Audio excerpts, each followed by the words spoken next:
नमस्कार। भारतीय वीरांगनाओं की कहानी रानी की जुबानी की आखिरी श्रृंखला में आप सभी का बहुत बहुत स्वागत है। सबसे पहले स्वतंत्रता दिवस की सभी को बहुत बहुत शुभकामनाएं। भारत इस वर्ष अपना 78वां स्वतंत्रता दिवस मना रहा है। इस गौरव और उत्साह के पीछे अनगिनत भारतीय स्वतंत्रता सेनानियों का संघर्ष और बलिदान छिपा है। उन वीरों को, उन वीरांगनाओं को जिन्होंने भारत की स्वतंत्रता के लिए ब्रिटिश औपनिवेशिक शासन के विरुद्ध संघर्ष किया। कुछ प्रमुख हस्तियों को तो हम सब जानते हैं और पहचानते भी हैं, पर इन वीरांगनाओं तथा वीरों को याद करना, सम्मानित किया जाना चाहिए, ये मेरी एक सोच है।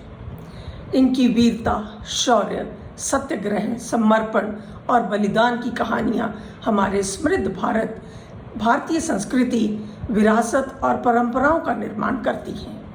इसलिए इन गुमनाम नायकों को अनिवार्य रूप से कम प्रसिद्ध स्वतंत्रता सेनानी के रूप में परिभाषित नहीं किया जाना चाहिए। इनमें से कई नेता ऐसे भी हैं जिनके आदर्श भारतीय मूल व्यवस्था को रेखांकित करते हैं। गुमनाम नायिकाओं पर आधारित ये श्रृंखला जो मैं आप लोगों के समक्ष लेके आई थी, वो स्वतंत्रता संग्राम के विस्मृत नायकों को स्मरण कराने का एक मेरा प्रयास था कि किसी तरह से जितना भी हो सके मैं कुछ जो वीरांगनाएं हैं वो आप लोगों के समक्ष ला पाई। मैंने अपनी कोशिश में केवल कुछ ही वीरांगनाओं को अतीत की धुंधली यादों से पुनर्जीवित कर उन सबके सामने लाना ही मेरा उद्देश्य था, जिसमें से हमारी आने वाली पीढ़ी जो है उनसे कुछ प्रेरणा ले सके और प्रोत्साहित हो सके। इनकी कहानियाँ हमारे हृदय और आत्मा को समृद्ध करती हैं। उनके मूल्य, उनके सिद्धांतों और स्मरण और सम्मान करते हुए ही मैंने ये यात्रा पर चली थी और मेरी जो कोशिश थी कुछ हद तक तो मैं जरूर सफल हुई। भारतीय वीरांगनाओं की योगदान अतुलनीय था। उनमें से उन्होंने अपने परिवार के साथ साथ समाज की जिम्मेदारी निभाते हुए स्वतंत्रता के लिए भी संघर्ष किया। उनका साहस, उनका बलिदान हमारे सबके लिए एक प्रेरणा स्रोत है। उन्होंने अपनी जिम्मेदारी निभाते हुए इस देश को आज़ाद कर अब हमारी जिम्मेदारी है कि हम उन सभी जो भागीदारी थे उनको आगे बढ़ाएं और उनके जो अधिकारों की जो उन्होंने हमको एक स्वतंत्रता दी और उनके जो अधिकार हैं कि हम उनको याद रखें, ये अब लाना हमारा कर्तव्य है। हम सभी क्षेत्रों में स्वतंत्र रूप से आगे बढ़ सक रहे हैं।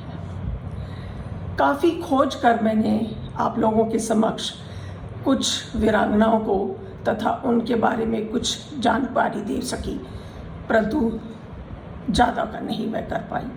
इस बात का मुझे बहुत खेद है कि मैं चाहती तो थी कि मैं जितनी वीरांगनाएं हो सके मैं आप लोगों के समक्ष लाऊं, परंतु मुझे कईयों के बारे में कोई जानकारी नहीं मिली। मैंने बहुत खोजबीन करी, लेकिन कईयों के कुछ नाम ही मैं ले पाई और कईयों के बारे में बहुत थोड़ी सी जानकारी मैं ले पाई।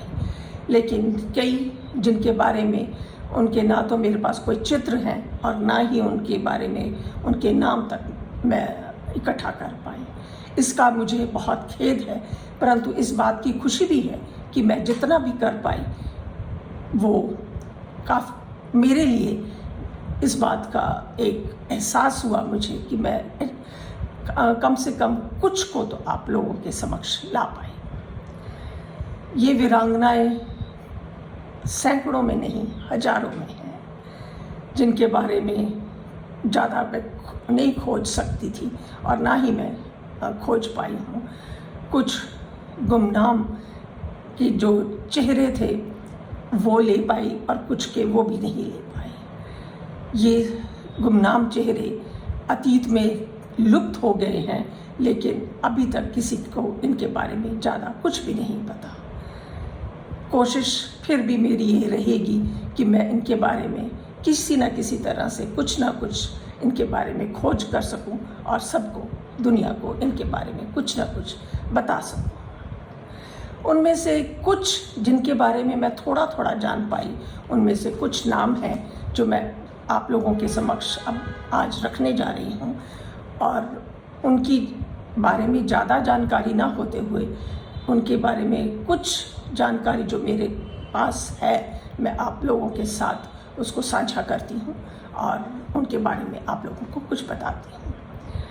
कमला दास गुप्ता, 1907 में ढाका में इनका जन्म हुआ और इन्होंने कलकत्ता में एमए किया और फिर ये क्रांतिकारियों के साथ जुड़ गई।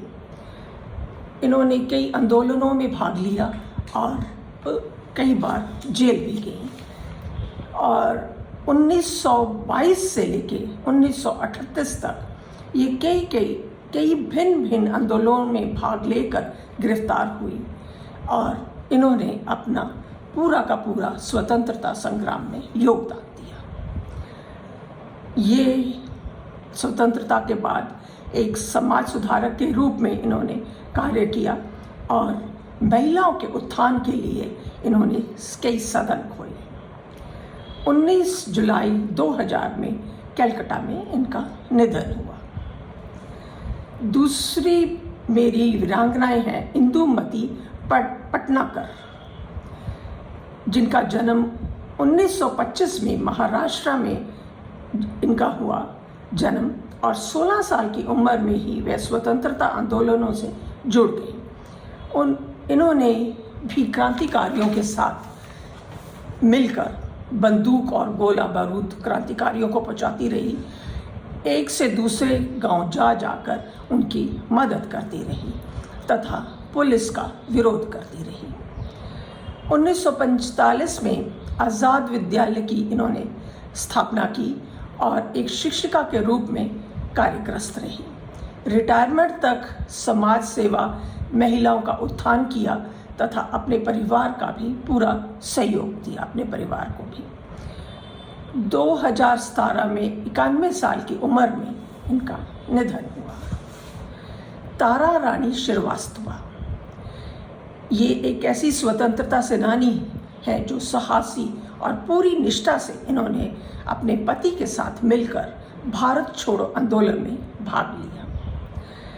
कहते हैं कि जब ये उस आंदोलन में भाग जब लिया था इन्होंने भारत छोड़ो, तो उस आंदोलन में इनके पति की शहीद हो गए थे, परंतु ये जिस कार्य के लिए ये आगे बढ़ रहे थे, इन्होंने अपने पति के मृत शरीर को वहीं छोड़कर पहले उस कार्य को पूर्ण किया और उसके बाद आकर इन्होंने अपने शहीद पति को वहाँ से उनके बारे में और उनका शोक किया। ये कोई छोटी बात नहीं थी और ऐसी वीरांगनाएं हमारे जो देश में हुई हैं, उनका योगदान बहुत बड़ा है। तारा रानी ने अपने कार्य को पूर्ण किया। देश के प्रति अपना समर्पण बहुत सराहनीय था इनका। उन्होंने अपने साहस और बलिदान से भारत की आज़ादी की लड़ाई लड़ी। बीना दास, 24 अगस्त 1911 को जन्मी स्वतंत्रता सेनानी, एक क्रांतिकारी जिन्होंने गवर्नर स्टैनली जैक्सन को यूनिवर्सिटी ऑफ कलकत्ता में गोली मारने के जुल्म में इन्हें पकड़ा गया। ये गोली गवर्नर को लगी नहीं, गवर्नर बच गए और इसके कारण इनको गिरफ्तार किया गया।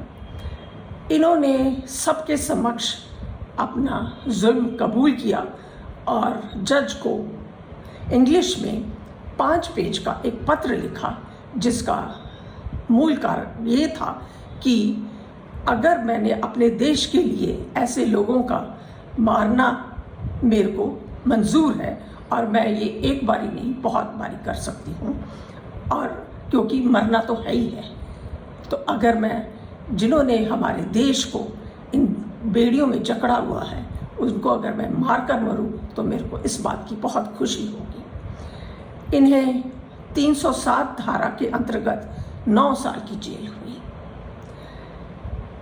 इसी तरह से बहुत सी वीरांगनाएं हैं जो इन्होंने अपने साहस और अपना बलिदान दिया, लेकिन उनके नाम तक हमारे पास नहीं है। इस बात का दुख भी है मुझे कि मैं उनको नहीं खोज पाई, क्योंकि उनके बारे में कुछ ज़्यादा जानकारी है ही नहीं। जो कुछ जानकारी है, कईयों के नाम सिर्फ मैं 3-4 के सिर्फ नाम ले पाई, उनके बारे में कुछ ज़्यादा जानकारी नहीं ले पाई मैं, इसका मुझे खेद है। कल्याणी दास, सुनीति चौधरी, शांति कोस इत्यादि इत्यादि बहुत सी वीरांगनाएं हैं।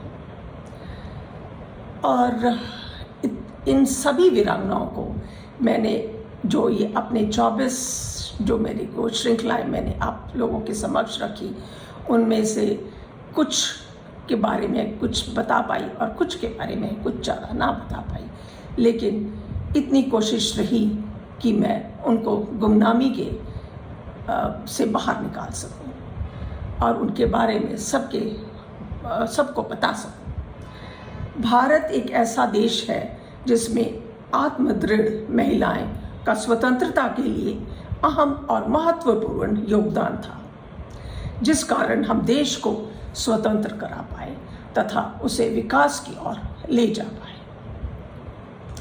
इन साहसी महिलाओं ने जो सत्य और सही का साथ देकर अपने को मुश्किलों में डालकर समाज का तथा देश के प्रति जिम्मेदारियों को निभाया और स्वतंत्रता के लिए वो आगे आई और अपना बलिदान दिया। हमारी वीरांगनाएं हमारे लिए मजबूती और साहस का एक उदाहरण है, जिन्होंने हमारे आने वाली जो पीढ़ी है उसके लिए भी एक प्रेरणा का स्रोत हैं। और जितनी भी वीरांगनाओं को आप लोगों के समक्ष रख पाई, मेरे को इतनी ही खुशी है कि मैं कुछ तो वीरांगनाओं को आगे लेकर आई हूँ और आप लोगों के समक्ष रख पाई हूँ। अभी बहुत सी ऐसी वीरांगनाएं हैं जो गुमनामी में छिपी हुई हैं, लेकिन मैं उनके बारे में इस बात का मुझे ज़्यादा कुछ कर नहीं पाई, इस बात का मुझे खेद है। इस श्रृंखला की ये आखिरी कड़ी, इनमें सभी वीरांगनाओं को नमन करती हूँ तथा जो हमारे लिए एक प्रेरणा स्रोत रही हैं, और इसमें सभी भारतीय स्वतंत्रता सेनानी हैं जो प्रमुख भी हैं और जो गुमनाम भी हैं, और इन सभी के आगे हम सभी अपना शीश झुकाते हैं और इनको नमन करते हैं। आज मैं आप सभी का आभार व्यक्त करना चाहूँगी, क्योंकि आप लोगों ने मुझे मेरा साथ दिया, मुझे प्रोत्साहित किया, और मैं इसका बहुत शुक्रगुजार हूँ आपकी। मैं अपने परिवारजन की, अपने मित्रों की तथा अपने दर्शकों की बहुत बहुत आभारी हूँ जिन्होंने मेरा साथ दिया। उनका धन्यवाद। जल्द ही एक नए विषय के साथ, एक नई श्रृंखला के साथ मैं आप लोगों के लिए, आप लोगों के समक्ष फिर प्रस्तुत होंगी, और कोशिश करूंगी कि मैं जो आप लोगों को कुछ जानकारी दे सकूं, और जो आप लोगों को मेरी दी गई जानकारी अच्छी लगे, पसंद आए। आप सभी का बहुत बहुत धन्यवाद, आभार और नमस्कार। जय हिंद, जय भारत। नमस्कार।